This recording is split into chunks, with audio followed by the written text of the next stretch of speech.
गर्मी कितनी ही भयंकर क्यों न हो, हमें मतदान के पुराने सारे रिकॉर्ड तोड़ने हैं। तोड़ेंगे कि वोटिंग परसेंटेज बढ़ेगा और बढ़ना चाहिए।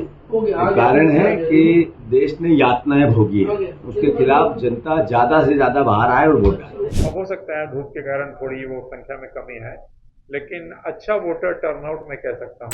तो सुना आपने, पीएम मोदी हो, कांग्रेस के नेता या फिर मुख्य निर्वाचन पदाधिकारी, सभी ने वोटर से वोटिंग की अपील की है। बीजेपी और कांग्रेस को उम्मीद थी कि वोटिंग का परसेंट यदि बढ़ा तो वह उनके लिए फायदेमंद होगा, लेकिन मध्य प्रदेश की 6 लोकसभा सीटों पर शुक्रवार को हुई वोटिंग का प्रतिशत बताता है कि 2019 के मुकाबले वोटिंग का प्रतिशत कम रहा है। वोटिंग प्रतिशत के आंकड़ों पर नजर डालें तो छिंदवाड़ा सीट पर 2019 में 82.42% वोटिंग हुई थी, जबकि 2024 में 79.18% ही वोटिंग हुई। मंडला में भी 77.76% वोटिंग के मुकाबले 72.49% वोट डाले गए।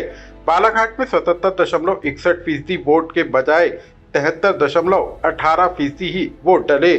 सीधी में 2019 में 69.50% वोट डाले गए थे, जबकि इस बार 55.19% ही वोट डले। शहडोल में 74.73% वोट डाले गए थे, लेकिन इस बार 63.73% वोटरों ने वोट का इस्तेमाल किया। जबलपुर में 2019 में 69.43% वोट डाले गए थे, जबकि इस बार 60.52% लोगों ने अपने वोट का इस्तेमाल किया।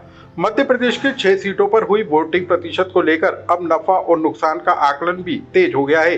भाजपा ने वोटिंग के कम परसेंट के बावजूद भाजपा को जीत मिलने का दावा किया है, तो वहीं कांग्रेस वोटिंग के कम प्रतिशत से खुद को फायदा होता हुआ बता रही है।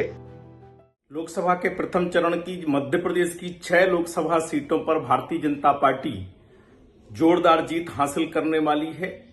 कांग्रेस कई बूथों पर आजादी के बाद पहली बार हारने वाली है। जो बूथों का आकलन करें, फीडबैक लें और वोटिंग का ट्रेंड देखें तो उससे पता चलता है कि भारतीय जनता पार्टी न केवल सभी सीटें जीतेगी, बल्कि जीत का अंतर 1 लाख से कम नहीं होगा। 2019 के लोकसभा चुनाव में जिन 6 लोकसभा सीटों पर वोटिंग का प्रतिशत कम रहा, वहां पर 5 सीटों पर भाजपा ने और 1 सीट पर कांग्रेस ने जीत दर्ज की थी। ऐसे में अब राजनीतिक पंडितों के लिए भी यह आकलन करना मुश्किल हो गया है कि वोटिंग का कम प्रतिशत किसके खाते में जाएगा, किसको जीत और किसको नुकसान पहुंचेगा। लोकसभा चुनाव में कई सीटों पर एक तरफा जीत का दावा करने वाली बीजेपी के लिए भी वोटिंग का कम परसेंट चिंताजनक है। हालांकि बीजेपी और कांग्रेस के अपने दावे हैं, लेकिन जनता ने 6 सीटों पर अपना फैसला सुना दिया है और अब नतीजों के लिए 4 जून का इंतजार करना होगा। भोपाल से लोकमत के लिए अनुराग श्रीवास्तव की रिपोर्ट।